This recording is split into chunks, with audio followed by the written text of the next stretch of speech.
যে শিক্ষা মানুষকে পশুর স্তর থেকে মনুষ্যত্বের স্তরে নিয়ে যায়, যে শিক্ষা মানুষকে অন্ধকার থেকে আলোর পথে নিয়ে যায়, যে শিক্ষাকে ধারণ করে মানুষ জনমৃত্যু জরা ব্যাধির চক্র থেকে মুক্তি লাভ করে আনন্দময় জগতে ফিরে যেতে পারে, পরম মোক্ষ মুক্তি লাভ জীবনের পরম লক্ষ্য অর্জন করতে পারে, যে শিক্ষা আমাদেরকে সুশৃঙ্খল হতে শেখায়, যে শিক্ষা আমাদেরকে পশুর সাথে মানুষের পার্থক্য নিরূপণ করতে শেখায়, সেই শিক্ষাকে যারা পদদলিত করলেন, সেই শিক্ষাকে যারা লাথি মারলেন, তাদেরকে আমরা ধিক্কার জানাই, তাদেরকে নিন্দা জানানোর ভাষা আমাদের নেই।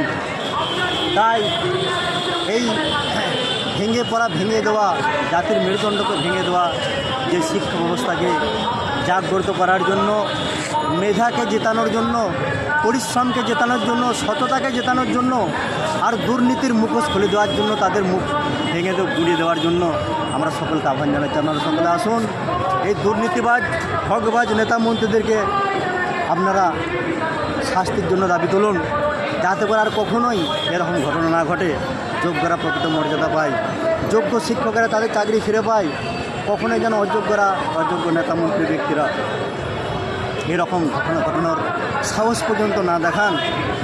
তো মেধা সততা যাতে জয়লাভ করতে পারে, তো সেই চেষ্টা প্রত্যেকেই করে থাকুন। কারণ এই শিক্ষা ব্যবস্থার মধ্যে অবস্থাটা হয়ে গেছে যে শেকড় কেটে দিয়ে গাছের ডগায় জল ঢালার মতো অবস্থা হয়ে গেছে। তো মূল বিষয়টা, সমাজে যারা মেরুদণ্ড শিক্ষক, তাদেরকে বাদ দিয়ে সমাজের কোনো উন্নতি হতে পারে না। পুলিশ থেকে শুরু করে ডাক্তার, ইঞ্জিনিয়ার, যা কিছু হোক না কেন, সেই শিক্ষকের কাছ থেকে শিক্ষা লাভ করতে হয়, শিক্ষকের কাছ থেকে জ্ঞান লাভ করতে হয়। আইন প্রশাসন সকলে ঊর্ধ্বে মানুষ, জনগণের রায়টাই বড় কথা।